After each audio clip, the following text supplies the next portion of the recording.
It's a tough look at the world and your administration and you.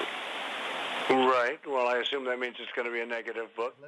There have been reports about West Wing infighting before, but in this new tell-all book, Bob Woodward goes much further. He says Donald Trump is facing an administrative coup d'etat.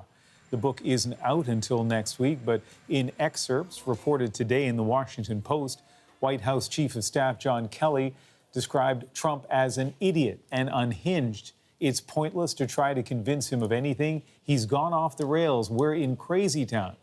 But Kelly says those quotes aren't true, calling the whole story BS. According to sources, though, in Woodward's book, even members of Trump's cabinet were equally harsh.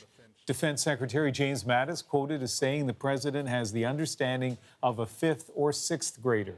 Well, it's clear to me that there are people in the White House who recognize the risk of this president. And they're trying to do what they can to protect our national security and protect this country. Russian witch hunt. But the Russia investigation provides some of the most revealing anecdotes.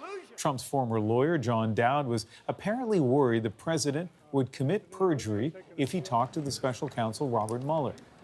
According to Woodward's sources, Dowd describes the president as an effing liar, saying he's incapable of telling the truth.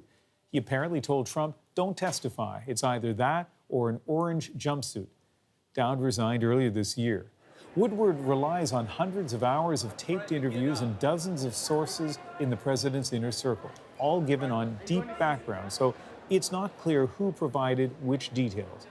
But his former colleague, Carl Bernstein, who helped break the Watergate scandal, says he believes every word. What Bob has done is to put a coherent, complete narrative together that is absolutely undeniable.